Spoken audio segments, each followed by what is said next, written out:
আমার স্বামী হাসান আমাদের নাতি হামজার বিয়ের অনুষ্ঠানের মাঝখানে উঠে দাঁড়াল এবং সবাইকে শান্ত হতে বলল। সবাই নাচ থামিয়ে দিল।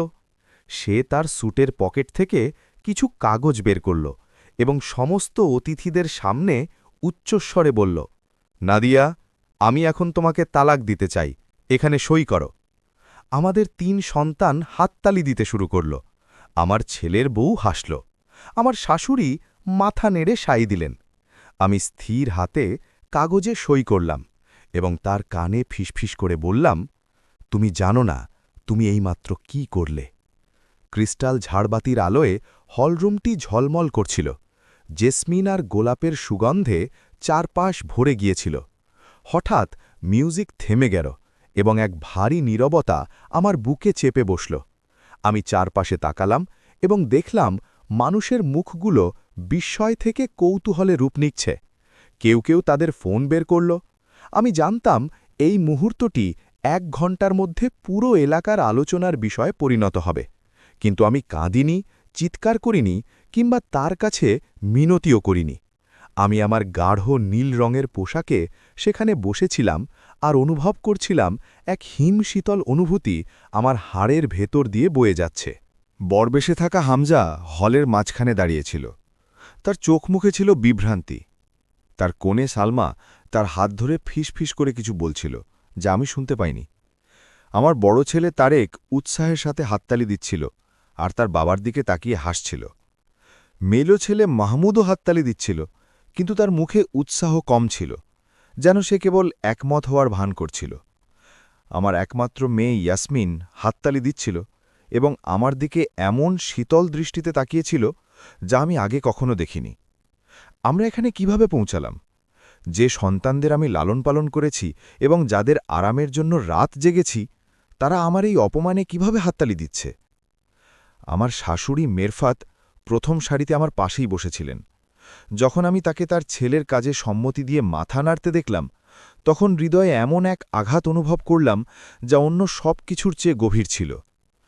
এই মহিলাটি যখন অসুস্থ ছিল, আমি তাকে খাইয়ে দিয়েছি। তার পা ভেঙে গেলে আমি তার যত্ন নিয়েছি।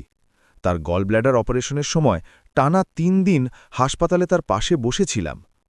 অথচ সে এখন মৃদু হাসছিল, একটি স্পষ্ট জয়ের হাসি। হাসান আমার দিকে হাত বাড়িয়ে দিল। তার আঙুলের ডগায় কাগজগুলো সামান্য কাঁপছিল। তাকে আত্মবিশ্বাসী দেখাচ্ছিল, কিন্তু আমি তার চোখে কিছু একটা লক্ষ্য করলাম, সামান্য দ্বিধা বা ভয়। আমি নিশ্চিত ছিলাম না। আমি তার কাছ থেকে কাগজগুলো নিলাম এবং সেগুলোর দিকে তাকালাম। ওগুলো ছিল আনুষ্ঠানিক তালাকনামা, স্পষ্টভাবে লেখা। সব বিবরণ সেখানে ছিল, সব কিছু আগে থেকেই প্রস্তুত। তার মানে সে এটার পরিকল্পনা আগে থেকেই করেছিল। সে এই দিনটিকেই বেছে নিল, আমাদের নাতির বিয়ের দিন, যে দিনটির জন্য আমি মাসের পর মাস অপেক্ষা করছিলাম। আমি আমার ছোট ব্যাগ থেকে একটি কলম বের করলাম। আমার হাত কাঁপল না। নির্দিষ্ট জায়গায় সই করলাম, তারপর দ্বিতীয় এবং তৃতীয় জায়গায়। মোট ৪টি সই দরকার ছিল। আমি শান্তভাবে ৪টিই করলাম। উপস্থিত সবাই একদম চুপচাপ লক্ষ্য করছিল। আমি কাউকে ফিসফিস করে বলতে শুনলাম, সে তো আসলেই সই করে দিল। আরেকজন বলছিল, সে তো কাঁদলও না। আমি কাগজগুলো হাসানের কাছে ফিরিয়ে দিলাম এবং নিজের জায়গা থেকে উঠে দাঁড়ালাম। আমি তার এত কাছে গেলাম যে আমাদের মুখের দূরত্ব ছিল মাত্র কয়েক সেন্টিমিটার।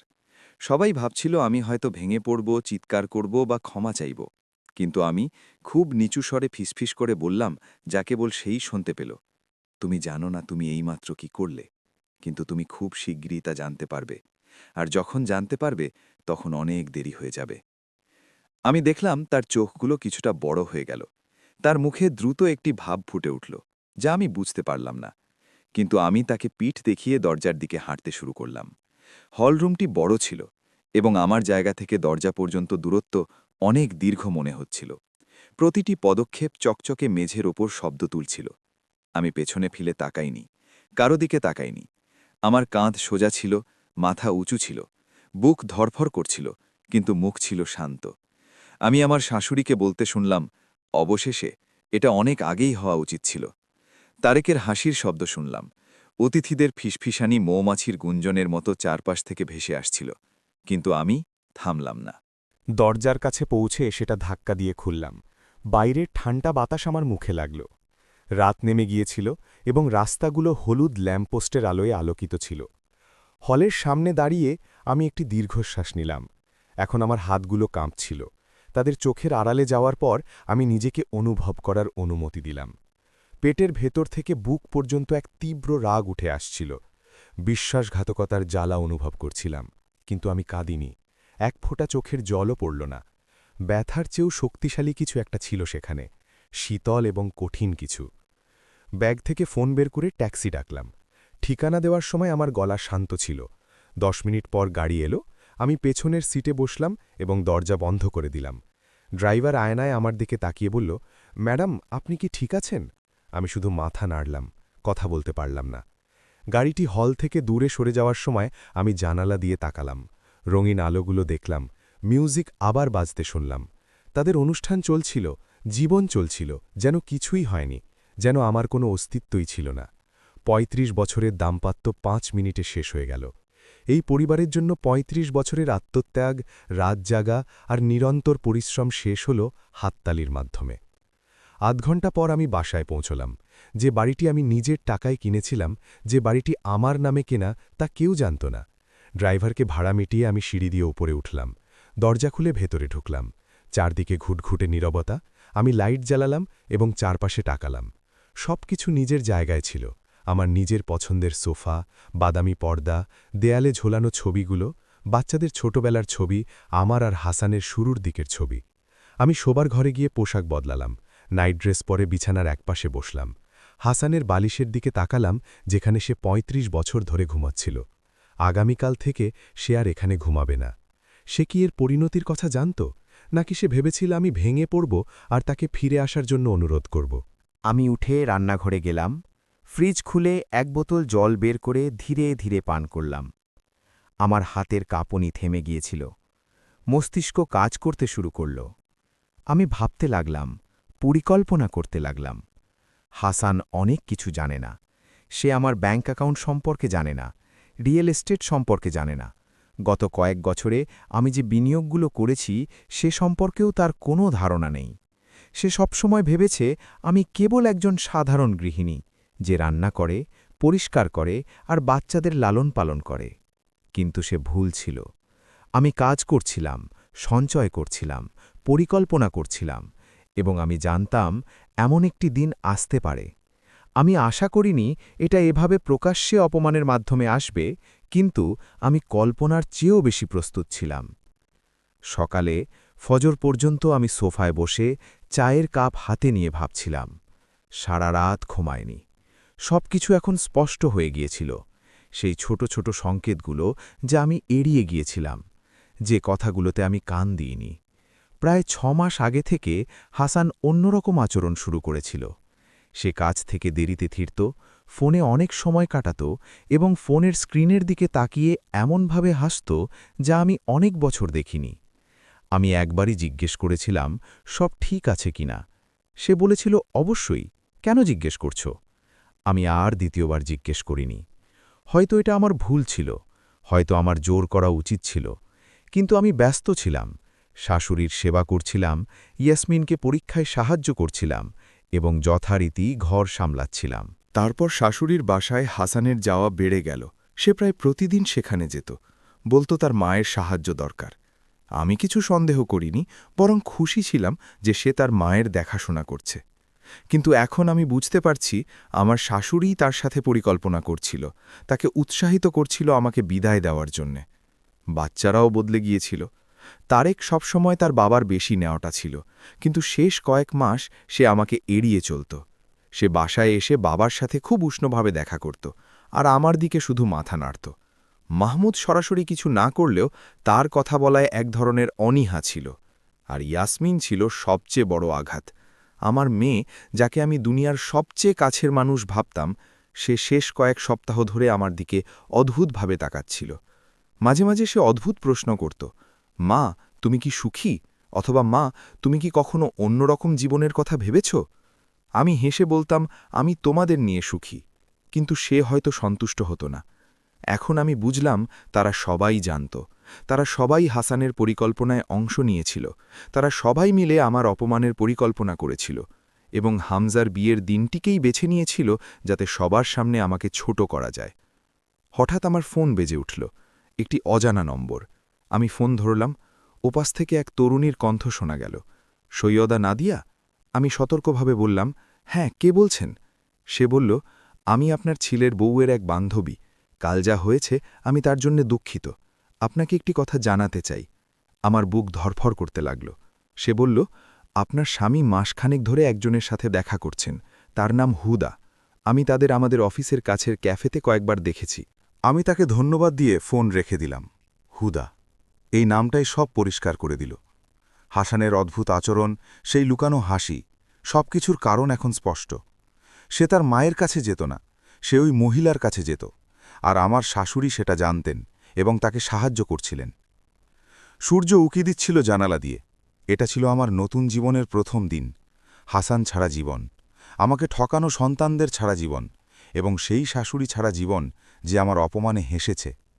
আমার একটি অংশ নিজেকে মুক্ত মনে করছিল, কেউ আমাকে আর কষ্ট দিতে পারবে না। কিন্তু আমার আরেকটি অংশ রাগে জ্বলছিল, এক শীতল ও কঠিন রাগ। আমি আমার ছোট গাড়িটি নিয়ে বেরোলাম, যেটি আমি নিজের টাকায় কিনেছিলাম। ব্যাংকে আমার দুটি অ্যাকাউন্ট ছিল, একটি হাসানের সাথে জয়েন্ট অ্যাকাউন্ট এবং অন্যটি আমার একান্ত ব্যক্তিগত। ব্যক্তিগত অ্যাকাউন্ট সম্পর্কে হাসান কিছুই জানত না। 15 বছর ধরে আমি আমার বেতনের একটি অংশ সেখানে জমাচ্ছিলাম। আমি ব্যাংকের ম্যানেজারের সাথে দেখা করলাম এবং জয়েন্ট অ্যাকাউন্ট থেকে আমার অর্ধেক টাকা তুলে নিতে চাইলাম। ম্যানেজার অবাক হলেন, কিন্তু তালাকনামা দেখার পর তিনি 1 লাখ টাকা আমার ব্যক্তিগত অ্যাকাউন্টে ট্রান্সফার করে দিলেন। আমার কাছে এখন অনেক টাকা ছিল, যা হাসান কখনো কল্পনাও করতে পারেনি। এরপর আমি আমার উকিল শরীফের কাছে গেলাম। সে বুদ্ধিমান ও চটপটে ছিল। আমি তাকে সব বললাম। সে সব শুনে বলল, আপনি অনেক শক্তিশালী অবস্থানে আছেন।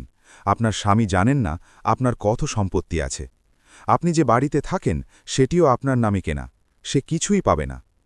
পরের 1 সপ্তাহ আমি আমার নতুন ফ্ল্যাটে উঠে যাবার প্রস্তুতি নিলাম, যেটি আমি 5 বছর আগে কিনে সাজিয়ে রেখেছিলাম। আমি বাড়ি থেকে হাসানের সব কাপড়চোপড় আর জিনিসপত্র ব্যাগে ভরে দরজার কাছে রেখে দিলাম। যখন হাসান তার ছেলেদের নিতে এলো, আমি কোনো কথা বললাম না। সে হয়তো আশা করছিল আমি কাঁদব বা মিনতি করব, কিন্তু আমি পাথরের মতো দাঁড়িয়েছিলাম। তারা সব নিয়ে চলে গেল। 3 সপ্তাহ পর একদিন আমার ফোনে একটি মেসেজ এলো। সেই হুদার মেসেজ। সে আমার সাথে কথা বলতে চাইছিল। আমি তাকে ফোন করলাম। সে কাঁপা গলায় বলল, নাদিয়াপা, হাসান আমাকে মিথ্যে বলেছে। সে বলেছিল সে 2 বছর আগে তালাকপ্রাপ্ত এবং একা থাকে। আমি যখন ইন্টারনেটে আপনাদের তালাকের ভিডিওটা দেখলাম, আমি শিউরে উঠলাম। একজন মানুষ তার 35 বছরের স্ত্রীর সাথে সবার সামনে এমন করতে পারে? সে আমার সাথে কি করবে? আমি তাকে ছেড়ে দিয়েছি। আমি মনে মনে হাসলাম। হাসান আমাকেও হারিয়েছে, তাকেও হারিয়েছে। সে এখন একা। সেদিন সন্ধ্যায় আমার দরজায় টোকা পড়ল। খুলে দেখি ইয়াসমিন দাঁড়িয়ে। সে কান্নায় ভেঙে পড়ে বলল, মা, আমাকে মাফ করে দাও।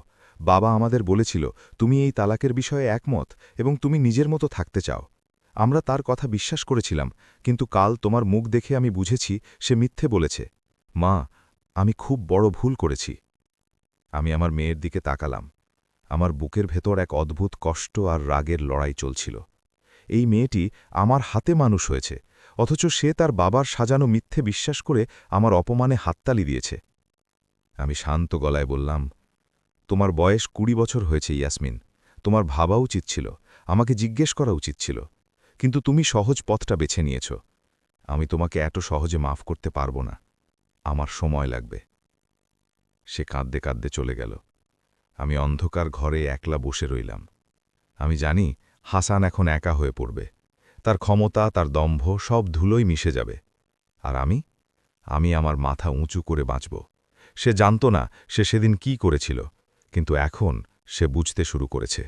এটা এক প্রকার বিষয় ছিল, কিন্তু তারেক আর মাহমুদের কি হবে? হাসানেরই বা কি হবে? ওরাও কি অনুশোচনা করবে, নাকি এমনভাবে জীবন চালিয়ে যাবে যেন কিছুই হয়নি? পরের দিনগুলোতে আমি ছোট ছোট কিছু পরিবর্তন লক্ষ্য করতে লাগলাম।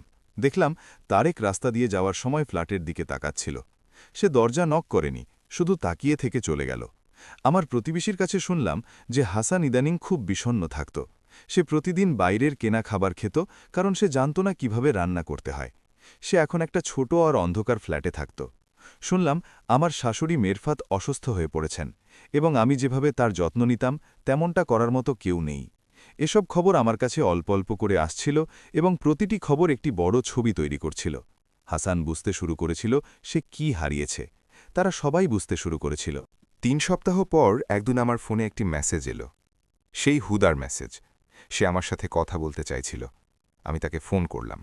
সে কাঁপা গলায় বলল, নাদিয়া আপা, হাসান আমাকে মিথ্যা বলেছে। সে বলেছিল সে 2 বছর আগে তালাকপ্রাপ্ত এবং একা থাকে। আমি যখন ইন্টারনেটে আপনাদের তালাকের ভিডিওটা দেখলাম, আমি শিউরে উঠলাম।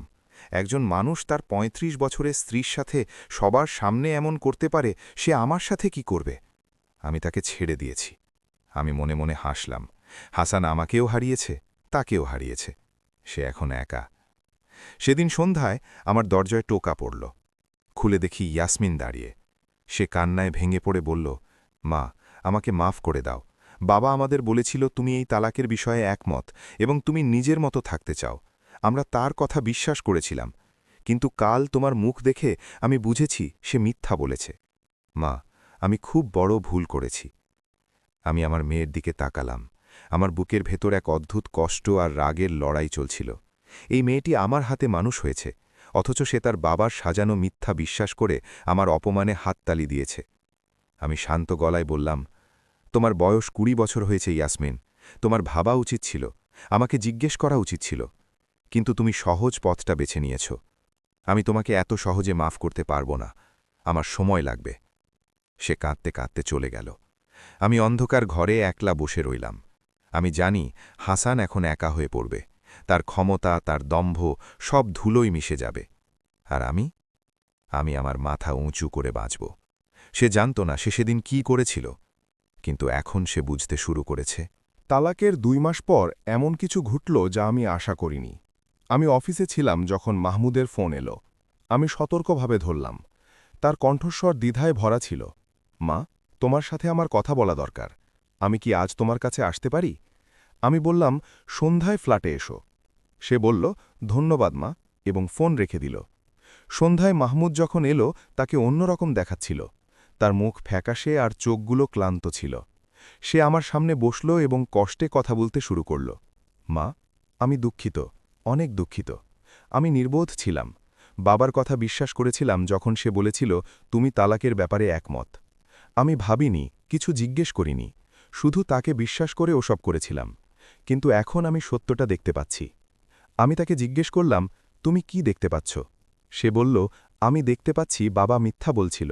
আমি দেখছি সে অন্য এক মহিলার জন্য আমাদের পরিবার ধ্বংস করেছে। আমি দেখছি সে সবার সামনে তোমাকে অপমান করেছে, কারণ সে একজন কাপুরুষ। সে সম্মানের সাথে শান্তভাবে তালাক চাইতে পারত, কিন্তু সে প্রকাশ্যে এটা করার পথ বেছে নিয়েছিল যাতে ওই মহিলার সামনে নিজেকে শক্তিশালী দেখাতে পারে। আর এখন ওই মহিলা তাকে ছেড়ে চলে গেছে, আর আমরা এই বিপদে আটকে আছি। আমি কিছুটা তৃপ্তি অনুভব করলাম। মাহমুদ অবশেষে সত্যটা দেখতে পাচ্ছিল। আমি জিজ্ঞেস করলাম, এখন কেন এলে?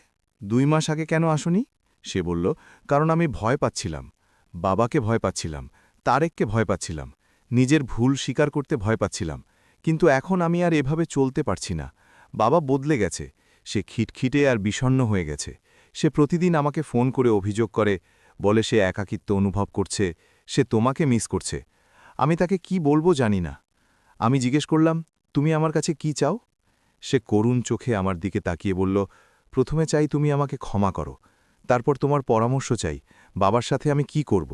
আমি শান্তভাবে বললাম, মাহমুদ, আমি তোমাকে ক্ষমা করব কারণ তুমি আমার ছেলে, কিন্তু তার মানে এই নয় যে তুমি যা করেছ আমি তা ভুলে গিয়েছি। এটার জন্য সময় লাগবে। আর তোমার বাবার ব্যাপারে বললে, ওটা এখন আর আমার সমস্যা নয়। সে তার পথ বেছে নিয়েছে, তাকেই এর ফল ভোগ করতে হবে। মাহমুদ কিছুক্ষণ চুপ থেকে বলল, বুঝতে পারছি, ধন্যবাদ মা।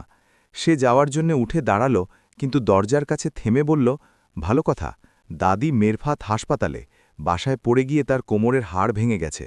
বাবা তার যত্ন নিতে পারছে না। ইয়াসমিন চেষ্টা করছে, কিন্তু সে জানে না কি করতে হবে। বাসার সব কিছু অগোছালো হয়ে আছে। আমার হৃদয়ে একটা মোচড় অনুভব করলাম। আমার শাশুড়ি মেরফাত, যে হাসান আমাকে তালাক দেওয়ার সময় মাথা নেড়ে সায় দিয়েছিল, সে এখন হাসপাতালে এবং তার সাহায্য দরকার। আমার একটি অংশ করুণা অনুভব করছিল, অন্য অংশ বলছিল এটা তোমার সমস্যা নয়। আমি মাহমুদকে বললাম, আশা করি সে সুস্থ হয়ে উঠবে, এর বেশি কিছু বললাম না। মাহমুদ চলে যাওয়ার পর আমি বসে ভাবতে লাগলাম। হাসানের জীবনে সব কিছু ভেঙে পড়ছিল। প্রেমিকা তাকে ছেড়ে গেছে, মা অসুস্থ, ছেলেরা তাকে সন্দেহ করতে শুরু করেছে, ঘর অগোছালো। তার জীবন, যা সে ভেবেছিল আমার ছাড়া আরও ভালো হবে, তা দুঃস্বপ্নে পরিণত হয়েছিল। আর আমি ছিলাম আমার আরামদায়ক ফ্ল্যাটে, স্থিতিশীল চাকরিতে, নিরাপদ সঞ্চয় আর গোছানো জীবনে। পরের সপ্তাহে আমার কাছে একটি ফোন এলো, যা দেখার আশা করিনি। ওটা আমার শাশুড়ি মেরফাতের নম্বর ছিল। দ্বিধা করে ফোন ধরলাম। ওপাশ থেকে একটি দুর্বল কণ্ঠ শোনা গেল, নাদিয়া? আমি বললাম, হ্যাঁ। সে কষ্টে বলল, আমি মেরফাত, আমি হাসপাতালে আছি, তুমি কি আসতে পারবে? আমি অবাক হলাম। এই মহিলাটি যে আমার অপমানে হেসেছিল, সে এখন আমাকে আসার জন্য বলছে। আমি বললাম, কেন আমাকে ফোন করছো? সে ভাঙা গলায় বলল, কারণ আমার তোমাকে দরকার, কারণ তোমার মতো করে কেউ আমার যত্ন নিতে পারবে না। নাদিয়া, আমি দুঃখিত, সব কিছুর জন্য দুঃখিত। আমি ভুল ছিলাম, আমি নির্বোধ ছিলাম। আমাকে সাহায্য করো, প্লিজ। আমি সেখানে দাঁড়িয়ে ফোনটা শক্ত করে ধরে রইলাম। আমার একটি অংশ চাইছিল ফোনটা কেটে দিতে, তাকে সেখানে ফেলে রাখতে, যাতে সে আমার অনুভূতির এক ছোট অংশ হলেও অনুভব করতে পারে। কিন্তু অন্য এক মমতাময়ী অংশ ফিসফিস করে বলল, সে একজন বৃদ্ধ ও অসুস্থ মহিলা, তুমি তাদের মতো নও। দীর্ঘ নীরবতার পর বললাম, আমি আসব, এবং ফোন রেখে দিলাম। সেদিন সন্ধ্যায় হাসপাতালে গেলাম। মেরফাতকে সাদা বিছানায় শুয়ে থাকতে দেখলাম। তার মুখ ফ্যাকাশে আর চোখগুলো বসে গিয়েছে। আমাকে ঢুকতে দেখে সে কাঁদতে শুরু করল। সে বলল, নাদিয়া, নাদিয়া।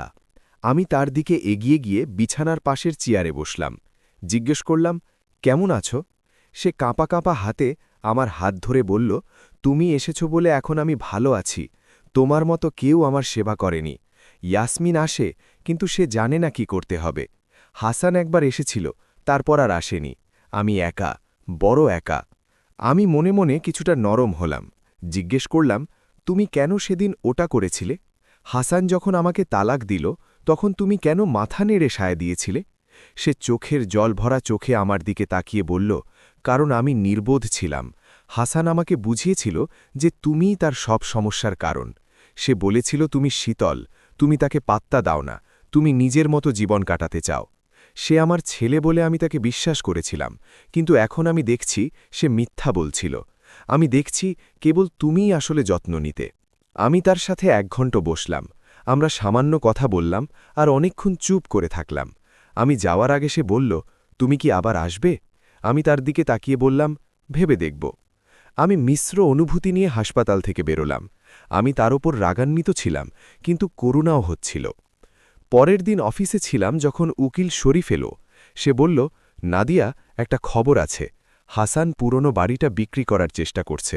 আমি অবাক হয়ে তাকালাম, কিন্তু বাড়িটা তো আমার নামে। সে বলল, আমি জানি, কিন্তু সে চেষ্টা করছে। সে রিয়েল এস্টেট অফিসে গিয়ে তাদের বোঝানোর চেষ্টা করেছে যে বাড়িটা তার নামে।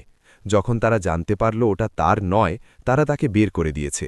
এখন সে আতঙ্কে আছে, কারণ তার টাকার খুব দরকার। আমি শীতল হাসি হাসলাম।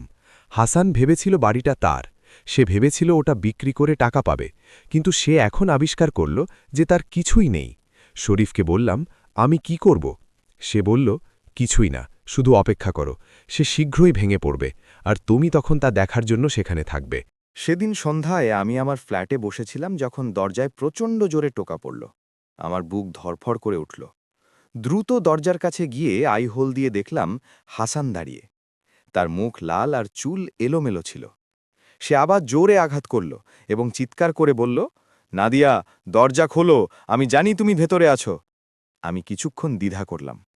আমার একটি অংশ তাকে উপেক্ষা করতে চাইছিল, কিন্তু আরেকটি অংশ বলল, এই তো সেই মুহূর্ত যেটার জন্য তুমি অপেক্ষা করছিলে। আমি দরজা খুললাম এবং শান্তভাবে তার সামনে দাঁড়ালাম। বললাম, হাসান, তুমি কি চাও? সে লাল চোখ নিয়ে আমার দিকে তাকিয়ে বলল, আমাদের এখনই কথা বলা দরকার। তাকে ভেতরে আসতে দিলাম। দরজা বন্ধ করার সময় আমার হৃৎস্পন্দন বেড়ে গিয়েছিল। সে আমার দিকে ঘুরে চিৎকার করে বলল, তুমি এটা কেন করলে? আমি শান্তভাবে বললাম, কি করলাম? সে বলল, বাড়িটা তোমার নামে, তুমি এটা কখন করলে, কেন আমাকে জানাওনি? আমি শীতল হাসি হাসলাম এবং বললাম, ২০ বছর আগে বাড়িটা আমার নামে কিনেছিলাম হাসান, আমার নিজের টাকায়, যে টাকা আমি চাকরি করে জমিয়েছিলাম। যখন তুমি ভাবতে আমি কেবল এক সাধারণ গৃহিণী, তখন আমি কাজ করতাম। যখন তুমি তোমার সব আয় খরচ করে ফেলতে, আমি তখন সঞ্চয় করতাম। যখন তুমি স্বপ্ন দেখতে, আমি তখন পরিকল্পনা করতাম। সে ধাক্কা খেল। স্পষ্ট বোঝা যাচ্ছিল সে এটা আশা করেনি। সে কাঁপা কাঁপা গলায় বলল, কিন্তু আমি তো ওখানে থাকতাম, আমি তোমার স্বামী ছিলাম, বাড়িটা তো আমাদের দুজনের নামে হওয়া উচিত ছিল। আমি বললাম, ছিলে, এখন আর ন। মনে করে দেখো, তুমি আমাকে ৩০০ মানুষের সামনে, নাতির বিয়ের অনুষ্ঠানে, আমাদের সন্তানদের সামনে, পুরো পরিবারের সামনে তালাক দিয়েছিলে। আর তারা হাততালি দিয়েছিল হাসান, আর তুমি হাসছিলে। সে হঠাৎ সোফায় বসে পড়ল, যেন তার পা আর ভার সইতে পারছিল না। সে তার মাথা ২ হাতের মধ্যে রেখে ধরা গলায় বলল, আমি ভুল করেছি, আমি জানি আমি ভুল করেছি, কিন্তু আমি ভেবেছিলাম জীবন আরও ভালো হবে। হুদা তো। আমি তাকে থামিয়ে দিয়ে বললাম, হুদা তোমাকে ছেড়ে চলে গেছে, আমি জানি। সে আমাকে ফোন করে সব বলেছে। সে বলেছে তুমি তাকে মিথ্যা বলেছ। তুমি তাকে বলেছিলে তুমি ২ বছর আগে তালাকপ্রাপ্ত হয়েছ। সে যখন ভিডিওটা দেখেছে সে ঘৃণা অনুভব করেছে। যে লোক ৩৫ বছরের স্ত্রীর সাথে এমন করতে পারে তাকে কেউ ভালোবাসতে পারে না। সে মাথা তুলে আমার দিকে তাকালে দেখলাম তার চোখে জল। সে বলল, নাদিয়া, প্লিজ আমাকে মাফ করো। আমি অনেক বড় ভুল করেছি। আমি স্বার্থপর ছিলাম। আমি ভেবেছিলাম আমি এর চেয়ে ভালো কিছু পাওয়ার যোগ্য, কিন্তু এখন আমি বুঝতে পারছি তোমার চেয়ে ভালো আমার আর কিছুই ছিল না। তুমিই সব ছিলে, আর আমি সব কিছু ছুঁড়ে ফেলে দিয়েছি। আমি হাত গুটিয়ে তার সামনে দাঁড়ালাম এবং শান্ত কিন্তু কঠোর গলায় বললাম, হাসান, তুমি কিছু ছুঁড়ে ফেলোনি, তুমি ধ্বংস করেছ। ৩৫ বছরকে ৫ মিনিটে ধ্বংস করেছ। সবার সামনে আমার সম্মান ধুলোয় মিশিয়েছ। আমার সন্তানদের বাধ্য করেছ আমার অপমানে হাততালি দিতে। তোমার মাকে সুযোগ করে দিয়েছ আমার কষ্টে হাসতে। আর এসব কিসের জন্য? এমন এক মহিলার জন্য যে তোমাকে চেনেই না, এক মিথ্যে মরিচিকার জন্য। সে হঠাৎ উঠে আমার দিকে এগিয়ে এলো এবং আমার হাত ধরে মুড়িয়া হয়ে বলল, দোহাই না দিয়া, আমাকে আরেকটা সুযোগ দাও। আমি যা বলবে তাই করব, শুধু ফিরে এসো। আমার তোমাকে দরকার। তোমাকে ছাড়া ঘর অগোছালো, আমি নিজে অগোছালো। মা অসুস্থ, কেউ তার যত্ন নিতে পারছে না। ছেলেরা আমাকে সন্দেহ করছে, সব কিছু ভেঙে পড়ছে। আমি জোর করে তার হাতের মুঠো থেকে নিজের হাত ছাড়িয়ে নিলাম। বললাম, না, আমি ফিরব না, তোমার কাছেও না, ওই জীবনেও না। আমি এখন স্বাধীন। আমার নিজের ফ্ল্যাট আছে, চাকরি আছে, টাকা আছে, সম্মান আছে। তুমি সেদিন রাতে আমার থেকে সব কিছু কেড়ে নিয়েছিলে, কিন্তু তুমি এটা কেড়ে নিতে পারোনি, আমার শক্তি, আর তুমি তা কখনো নিতে পারবেও না। সে চিৎকার করে বলল, কিন্তু আমি তোমাকে ভালোবাসি নাদিয়া। আমি জানি আমি তার উল্টোটা দেখিয়েছি, কিন্তু আমি সবসময় তোমাকে ভালোবেসেছি। আমি তিক্ত হাসি হাসলাম এবং বললাম, ভালোবাসা? তুমি ভালোবাসার মানেই জানো না হাসান। ভালোবাসা মানে কাউকে সবার সামনে অপমান করা নয়। ভালোবাসা মানে মিথ্যে আর প্রতারণা নয়। ভালোবাসা মানে সন্তানদের দিয়ে তাদের মায়ের কষ্টে হাততালি দেওয়ানো নয়। তুমি আমাকে কখনো ভালোবাসনি, তুমি শুধু আমাকে ব্যবহার করেছ। সে জানালার দিকে গিয়ে দেয়ালে কিল মারল, ধরা গলায় বলল, এখন আমি কি করব? কোথায় যাব? আমার ঘর নেই, যথেষ্ট টাকা নেই, মা হাসপাতালে, সবকিছু। আমি তাকে থামিয়ে বললাম, সব কিছু ভেঙে পড়েছে কারণ তুমি ওটা মিথ্যে, প্রতারণা আর স্বার্থপরতার ওপর গড়েছিলে, আর এখন তোমাকে তার দাম দিতে হচ্ছে। সে লাল চোখে আমার দিকে তাকিয়ে কাঁপা কাঁপা গলায় বলল, সব কি শেষ? এত বছর পর এটাই আমাদের শেষ? আমি সরাসরি তার চোখের দিকে তাকিয়ে বললাম, তুমি এটা শেষ করেছ হাসান, আমি নই। তুমি ওই অপমানজনকভাবে শেষ করার পথ বেছে নিয়েছিলে, এখন তোমাকে ওই সিদ্ধান্তের সাথেই বাঁচতে হবে। সে ধীরে ধীরে দরজার দিকে হাঁটতে লাগল। তার চলাফেরা ছিল ভারী আর ক্লান্ত। সে দরজার কাছে দাঁড়িয়ে শেষবারের মতো আমার দিকে তাকিয়ে খুব নিচু স্বরে বলল, আমি দুঃখিত, সত্যিই দুঃখিত। সে দরজা খুলে বেরিয়ে গেল। সিঁড়িতে তার ধীর ও করুণ পদক্ষেপের শব্দ শুনলাম। আমি দরজা বন্ধ করে দীর্ঘশ্বাস নিলাম। আমার হাত কাঁপছিল, বুক ধরফড় করছিল, কিন্তু এক অদ্ভুত হালকা অনুভব করছিলাম, যেন এক বিশাল পাথর বুক থেকে নেমে গেল। সে ফিরে আসতে চেয়েছিল আর আমি তা প্রত্যাখ্যান করেছি, মর্যাদার সাথে প্রত্যাখ্যান করেছি। আমি সোফায় বসে মিশ্র অনুভূতি নিয়ে ভাবতে লাগলাম। একপাশে জয়ের আনন্দ ছিল, অন্য পাশে দুঃখ, হারিয়ে যাওয়া সেই সব বছরের জন্য, ভেঙে যাওয়া স্বপ্নের জন্য, ধ্বংস হওয়া পরিবারের জন্য। কিন্তু আমি জানতাম আমি সঠিক কাজটাই করেছি। যে লোক আমাকে অপমান করেছে তার কাছে আমি ফিরব না। যে জীবনে আমি কেবল এক অবহেলিত দাসী ছিলাম সেখানে আমি আর ফিরব না। পরের দিন ফোনের বিরামহীন আওয়াজে আমার ঘুম ভাঙল। স্ক্রিনে দেখলাম তারেক, মাহমুদ, ইয়াসমিন, এমনকি অজানা নম্বর থেকে ডজন ডজন কল। এক অদ্ভুত ভয় কাজ করল। কি হয়েছে? ইয়াসমিনকে ফোন করতেই সে কান্নায় ভেঙে পড়ে বলল, মা, মা তাড়াতাড়ি এসো, বাবা হাসপাতালে।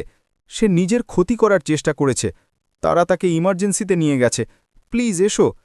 আমার শরীরের ভেতর দিয়ে যেন বৈদ্যুতিক শক বয়ে গেল। হাসান নিজের ক্ষতি করার চেষ্টা করেছে?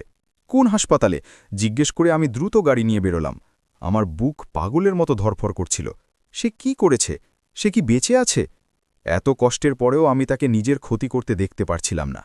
২০ মিনিট পর হাসপাতালে পৌঁছালাম। ইমার্জেন্সি বিভাগে ৩ সন্তানকে দাঁড়িয়ে থাকতে দেখলাম।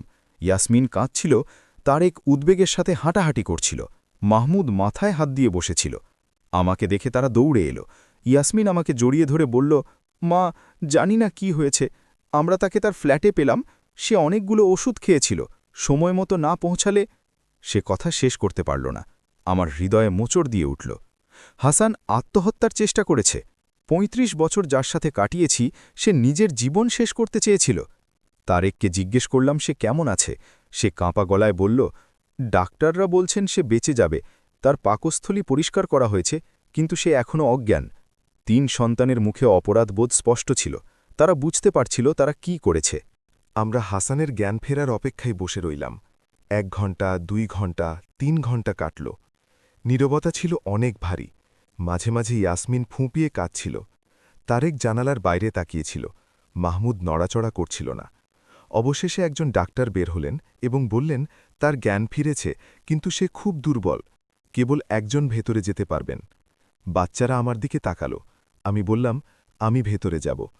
ভেতরে গিয়ে দেখলাম সাদা বিছানায় হাসান শুয়ে আছে। তাকে খুব ফ্যাকাশে দেখাচ্ছিল। নাকে মুখে নল লাগানো ছিল, তার চোখ বন্ধ ছিল। আমি শান্তভাবে তার পাশের চেয়ারে বসলাম। নিচু স্বরে বললাম, হাসান। সে ধীরে ধীরে চোখ খুলল। আমাকে দেখে তার ২ চোখ দিয়ে জল পড়তে লাগল। সে খুব দুর্বল কণ্ঠে বলল, নাদিয়া, আমি দুঃখিত, অনেক দুঃখিত।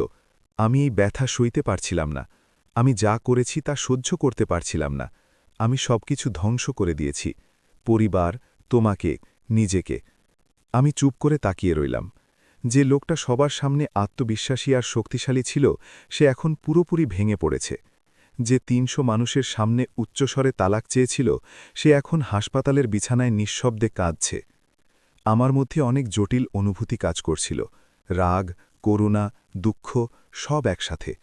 শান্তভাবে জিজ্ঞেস করলাম, কেন এটা করলে হাসান? কেন নিজের ক্ষতি করতে চাইলে? সে কাঁদতে কাঁদতে বলল, কারণ আমি বুঝতে পেরেছি আমি সবকিছু হারিয়েছি। তোমাকে হারিয়েছি, সন্তানেদের শ্রদ্ধা হারিয়েছি, নিজের প্রতি নিজের সম্মান হারিয়েছি। এখন যে কেউ আমার দিকে তাকায় সে অবজ্ঞার চোখে তাকায়। অফিসে, এলাকায়, এমনকি আমার মাও হাসপাতালের বিছানা থেকে আমাকে বলেছে আমি একজন গাধা, যে এক ভালো মহিলার জীবন ধ্বংস করেছে। এসব সইবার ক্ষমতা আমার ছিল না। সে একটু হাঁপিয়ে নিয়ে আবার বলল, তোমাকে ছাড়া বাঁচার চেষ্টা করেছিলাম, নিজেকে বোঝানোর চেষ্টা করেছিলাম আমি ঠিক করেছি, কিন্তু প্রতিটি দিন আগের চেয়ে খারাপ ছিল। ফ্ল্যাটটা অনেক ঠান্ডা আর অন্ধকার, খাবারের কোনো স্বাদ নেই, একাকিত্ব আমাকে মেরে ফেলছিল। আর কাল যখন তোমার কাছে গেলাম আর তুমি ফিরিয়ে দিলে, তখন বুঝলাম আমি সত্যিই সব হারিয়েছি। আর কোনো ফেরার পথ নেই, কোনো আশা নেই। আমি শুনছিলাম। তার প্রতিটি কথা আর প্রতিটি চোখের জল সত্য ছিল, কিন্তু আমার ভেতরের কোনো কিছু নরম হল না। আমি ভুলতে পারিনি, এত সহজে ক্ষমা করতে পারছিলাম না। আমি শান্ত কিন্তু দৃঢ় গলায় বললাম, হাসান, আমি দুঃখিত যে তুমি এত কষ্ট পাচ্ছ, কিন্তু এই কষ্ট তোমার নিজের সিদ্ধান্তের ফল। তুমি ওইভাবে আমাকে তালাক দেওয়ার পথ বেছে নিয়েছিলে, তুমি আমাকে অপমান করার পথ বেছে নিয়েছিলে, সন্তানদের হাততালি দেওয়ার সুযোগ করে দিয়েছিলে। কেউ তোমাকে বাধ্য করেনি, তুমি নিজের ইচ্ছায় ওটা করেছিলে। সে ভাঙা গলায় বলল, আমি জানি, আমি সব জানি, আর এটাই আমাকে মেরে ফেলছে। আমি নিজেই নিজের জীবন ধ্বংস করেছি।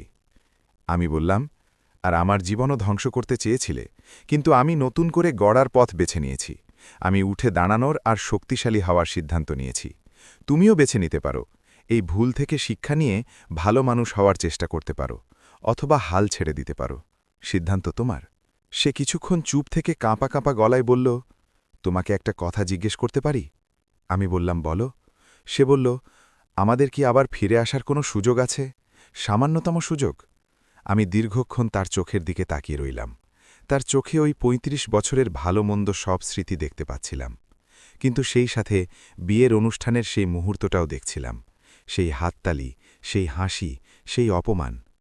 আমি শান্তভাবে বললাম, না হাসান, কোনো সুযোগ নেই। যা ঘটেছে তা মুছে ফেলা যায় না, ভোলা যায় না। তুমি এমন কিছু ভেঙেছ যা মেরামত করা সম্ভব নয়, আর যদি মেরামত করা সম্ভব হতো, আমি তা চাই না। আমি এখন এক ভালো জায়গায় আছি, যেখানে মর্যাদা আছে, শান্তি আছে। আমি ওটা ছেড়ে আসব না। সে সিলিংয়ের দিকে তাকিয়ে আবার কাঁদতে লাগল। তার কাঁধ কাঁপছিল, এক সর্বহারা মানুষের গভীর কষ্টের কান্না। আমি কিছুক্ষণ বসে থেকে উঠে দাঁড়ালাম। বললাম, নিজের যত্ন নিও হাসান, আর সন্তানদের জন্য ভালো বাবা হওয়ার চেষ্টা করো। যা হয়েছে তার পরেও তাদের তোমাকে দরকার।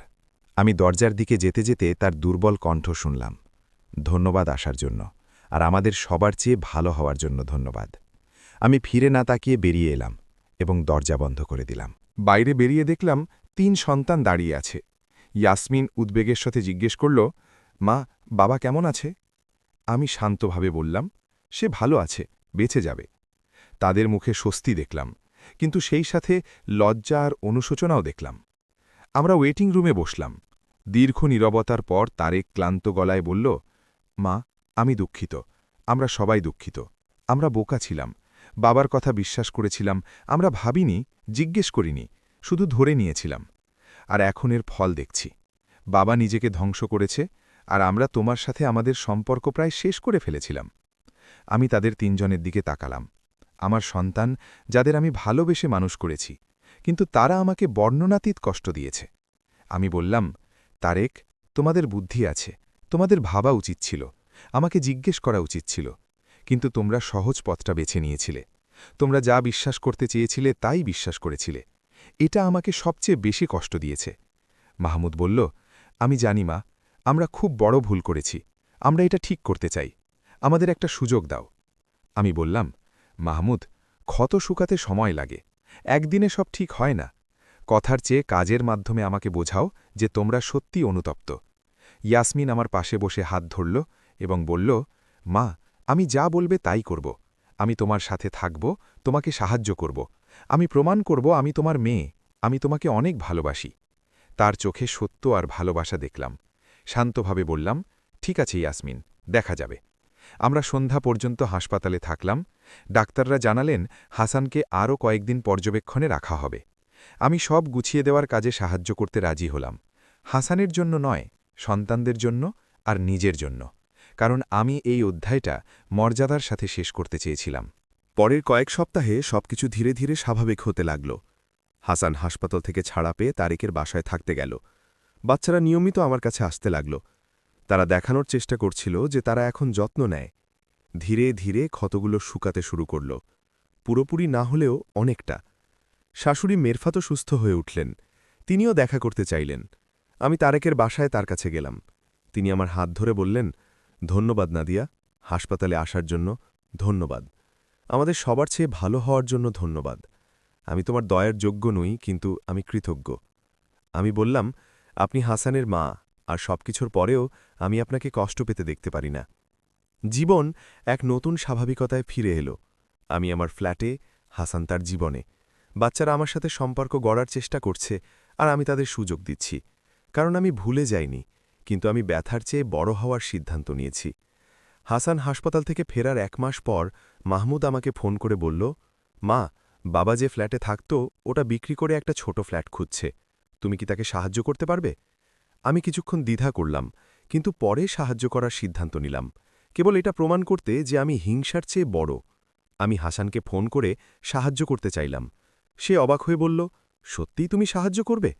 আমি বললাম, হ্যাঁ, তবে এর মানে অন্য কিছু নয়। আমি তাকে একটা ছোট ১ রুমের পরিষ্কার ফ্ল্যাট খুঁজে দিলাম।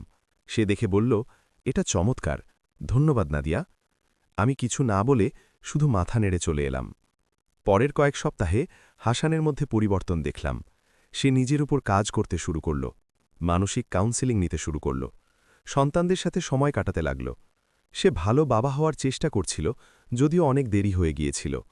হামজা, আমার নাতি, অবশেষে আমাকে ফোন করল। সে লজ্জিত গলায় বলল, দাদি, আমি খুব দুঃখিত। আমার বিয়ের অনুষ্ঠানে যা হয়েছিল তার জন্য আমি আগে ফোন করতে ভয় পাচ্ছিলাম।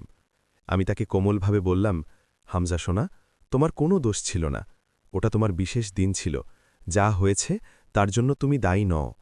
ওপাশ থেকে তাকে কাঁদতে শুনলাম। সে বলল, ভালোবাসি দাদি, তোমাকে অনেক ভালোবাসি। একদিন বাজারে আমার এক পুরনো বান্ধবী হানানের সাথে দেখা হলো। সে সব জানত। সে বলল, নাদিয়া, তুমি অনেক শক্তিশালী মহিলা। এলাকার সব মহিলারা তোমার কথা বলে। তুমি যেভাবে শক্তভাবে দাঁড়ালে, ভেঙে পড়লে না, তুমি আমাদের সবার আদর্শ। আমি হেসে বললাম, আমি কেবল তাই করেছি যা আমার করা উচিত ছিল। সে বলল, না, তোমার কাছে ভেঙে পড়ার সুযোগ ছিল, কিন্তু তুমি শক্তিশালী হওয়ার সিদ্ধান্ত নিয়েছিলে। এটাই বড় কথা। তার কথাগুলো আমাকে তৃপ্তি দিল। আমি বুঝলাম, আমি কেবল নিজের জীবনই গড়ছিলাম না, আমি অন্যদেরও অনুপ্রেরণা দিচ্ছিলাম। দেখাচ্ছিলাম যে প্রচণ্ড অপমানের পরেও মানুষ উঠে দাঁড়াতে পারে। বিয়ের অনুষ্ঠানে সেই রাতের পর 6 মাস কেটে গেছে। আমি এখন মানসিকভাবে অন্য এক জায়গায়। আয়নায় তাকালে এক শক্তিশালী মহিলাকে দেখি, যে শিখেছে যে তার মূল্য অন্যের ওপর নির্ভর করে না। সন্তানদের সাথে সম্পর্ক অনেক উন্নত হয়েছে। ইয়াসমিন প্রতি সপ্তাহে আসে, মাহমুদ নিয়মিত ফোন করে, তারেকও এখন যত্ন নেয়। আমি ভুলে যাইনি তারা কি করেছিল, কিন্তু তাদের নিজেকে প্রমাণ করার সুযোগ দিয়েছি। হাসান এখন তার নিজের জীবনে আছে। আমাদের মাঝে মাঝে কথা হয়, কিন্তু তা কেবল বাচ্চাদের বা জরুরি প্রয়োজনে। অতীত বা ভবিষ্যৎ নিয়ে কোনো কথা হয় না, কেবল এক মার্জিত বর্তমান। আর আমি তাতেই খুশি। এই কয়েক মাসে আমি একটা বড় সত্য বুঝেছি। আসল প্রতিশোধ আঘাত দেওয়াই নয়, আসল প্রতিশোধ হল ভালো থাকা, সব কিছুর পরেও সুখী হওয়া, এবং এটা প্রমাণ করা যে আমাকে দেওয়া কষ্টের চেয়ে আমি অনেক বড়। আমি এখন কাজ করি, ভ্রমণ করি, বন্ধুদের সাথে দেখা করি এবং নিজের মতো জীবন কাটাই। কাউকে কৈফিয়ত দিতে হয় না, কারো মতামতের চিন্তা করতে হয় না। এই স্বাধীনতা আমি বহু বছর অনুভব করিনি। সেই রাতে যখন ফিসফিস করে হাসানকে বলেছিলাম, তুমি জানো না তুমি কি করলে, আমি সত্যি ওটা বুঝিয়েছিলাম। সে জানত না সে আমাকে মুক্ত করে দিয়েছিল। সে জানত না সে আমাকে আবার নিজের মতো করে বাঁচার সুযোগ করে দিয়েছিল। ৩৫ বছরের কষ্টের পর আমি তার জন্য কৃতজ্ঞ। জীবন অনেক ছোট, একে ঘৃণা নিয়ে কাটানোর জন্যে। আমি সামনে এগিয়ে যাওয়ার আর বাঁচার পথ বেছে নিয়েছি, আর এটাই যে কোনো মানুষের সবচেয়ে বড় জয়। আমি কি কখনো অনুশোচনা করি যা হয়েছে? জবাবটা জটিল। আমি হারানো বছরগুলোর জন্য কষ্ট পাই, ব্যথার জন্য কষ্ট পাই, কিন্তু পরিণতির জন্য নয়। কারণ এই পরিণতি আজ আমাকে এই শক্তিশালী, স্বাধীন, মর্যাদাবান আর মুক্ত মানুষ হিসাবে গড়ে তুলেছে। আপনারাও যদি এমন কোনো পরিস্থিতির মধ্যে দিয়ে যান, মনে রাখবেন, ব্যথা আর অপমান সাময়িক, কিন্তু আপনার ভেতরের শক্তি চিরস্থায়ী। কাউকে তা কেড়ে নিতে দেবেন না। উঠে দাঁড়ান, লড়ুন আর বাঁচুন।